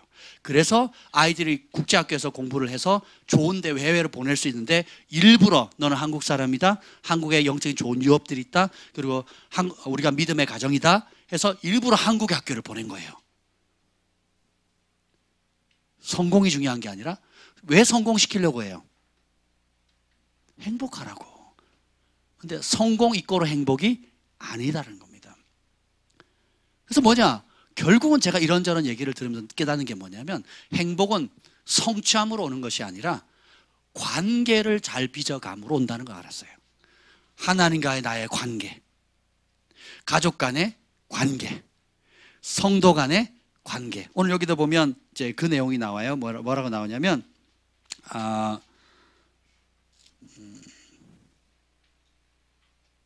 24절이네요. 24절입니다. 시작. 죄송해요. 2장 24절. 2장 24절이네요. 2장 24절. 죄송합니다. 2장 22절입니다. 2장 22절. 시작. 또한 너는 청년의 정욕을 피하고 주를 깨끗한 마음으로 부르는 자들과 함께 의와 믿음과 사랑과 화평을 따르라. 여기 보면 따르라고 나와 있는데 그 NLT 성경은 pursue라고 나와요. 추구하라는 거예요. 그러니까 육체의 정욕, 세상의 모든 문화는 육체의 정욕을 강화시킵니다. 인터넷이나 영화나 모든 것이 청년의 어떤 혈기, 분노, 그리고 육체적 쾌락을 강화시키거든요. 근데 그런 거 피하라는 거예요. 피하고 뭐랍니까? 주를 깨끗한 마음과 부르는 자들과 함께 의와 믿음과 사랑과 화평을 추구해라. 그것의 가치를 가지고 나아가라 하면서 뭐라고 나오냐면 enjoy the companionship 이렇게 나옵니다. 이게 뭐냐면은 주를 깨끗한 마음으로 부르는 사람들과 함께 교제하는 것을 즐거움으로 삼으라는 거예요. 같은 하나님의 자녀된 사람들, 진리를 사모하고 의를 위해서 고난받는 그 길을 택한 사람들과 함께 즐거워하는 것을 배워라는 겁니다. 이게 굉장히 중요해요. 사람 본능적 이기적으로 뭐예요? 나하고 뭔 상관이야? 내 스타일이 아니야. 그런 사람은요 어디 가도 내 스타일 만나기 어렵습니다. 아니 부부도 스타일이 틀려요. 자식도 내 스타일이 아니에요. 우리 5명의 자녀가 있는데 내 스타일이 아니라니까요. 내 스타일 맞춰줄 인간이 없어요. 그럼 뭐냐? 깨끗한 마음으로 주님을 따르고, 그러니까 주님을 온전히 따르고자 하는 사람들과의 교제를 즐기라는 거예요. 그러면 하나님께 보이지 않는 하나님께 성령으로 말미암아 직접 공급받는 행복이 있고, 그리고 그 진리를 예수님을 사랑하는 사람들과 교제, 믿음의 교제와 간증과 서로 격려할 때 오는 행복이 있거든요. 그걸 즐기라는 겁니다. 여러분 교회 옮겨보세요. 여러분 스타일 없습니다. 없어요. 죽는 날까지. 그건 뭐예요? 내 스타일에 안 맞아라고 하는 사고 자체가 뭐예요? 자기중심적인 이기적인 생각. 그게 자기 사랑이에요. 그러면 그리스도인들은 어떻게 생각합니까? 저 사람에게 무엇이 필요할까를 생각하는 거예요. 무엇이 유익할까를 생각합니다. 그리고 그 사람을 그렇게 축복해 주는 거예요. 섬겨주는 겁니다. 이게 굉장히 중요하다는 거예요. 관계를 풀어가는 겁니다. 그러면 행복해져요. 여러분 부르심도 마찬가지입니다. 자꾸 타이틀로 생각하지 마세요. 뭐다 막 거창하게 사도다, 선지자다, 막 큰 기업가다, 막 열방. 네, 그렇게 안 하셔도 그렇게 될 사람 그렇게 됩니다. 제가 하나님의 은혜로 소위 이제 우리 존경받는 귀한 하나님의 사람들을 가까이서 교제할 수 있는 기회가 여러 차례 있었어요. 참 놀랬던 게 제가 시골에서 배웠던 대형교회에 대한 아픔들 있잖아요. 편견들이 다 무너집니다. 대형교회 지도자들이 왜 대형교회 지도자가 되는지를 제가 알았어요. 딱 뵀는데 권위적인 게 하나도 없어요. 거드름 피는 게 하나도 없습니다. 손수 밥 타서 드시고요. 그리고 제 친할아버지보다 더 친하게 대해주세요. 그런 사이 아닌데. 저 같은 사람이 뭐라고? 우리 그런 사이 아니거든요. 그렇게 친하지도 않아요. 근데 저 같은 무명의 청년을 그렇게 대해줘요. 김종건 박사님도 그렇게 대해주시고요. 할렐루야교회 김상보 목사님도 그렇게 대해주시고요. 또 기타 여러 인물들이 있으시거든요. 그리고 세계적인 지도자들 이렇게 보면 국내뿐만 아니라 해외도 보면 제 친아버지보다도 더 친근하게 대해주세요. 키워드는 그 사람의 입장에서 섬기는 겁니다. 난 된 사람이고 성공한 사람이니까 내 말 들어. 이게 아니라는 거예요. 정말 그게 가마력이라 그러잖아요. 그 가마력이 사랑에서 나오는 거거든요. 그 사람의 입장에서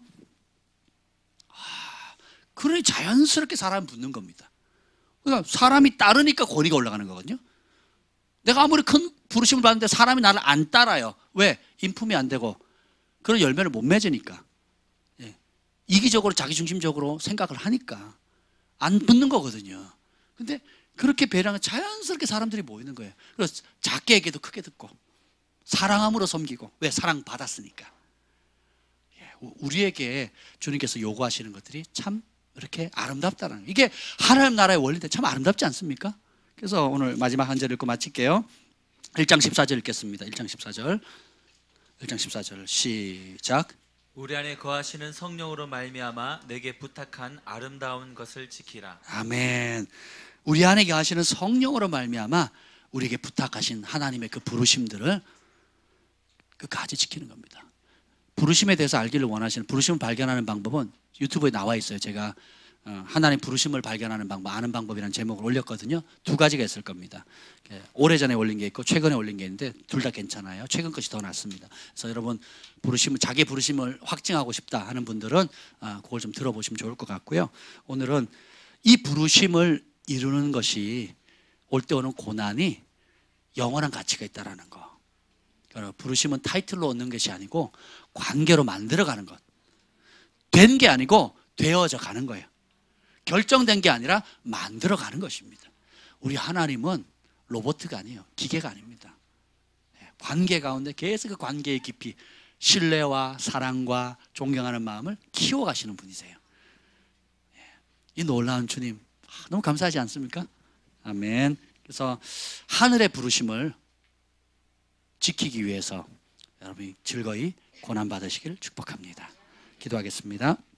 주님 감사합니다. 감사합니다. 주님, 우리에게 주님과 함께 고난받을 수 있는 놀라운 특권을 주심을 감사합니다. 주님께서 우리를 불러주셔서 감사합니다.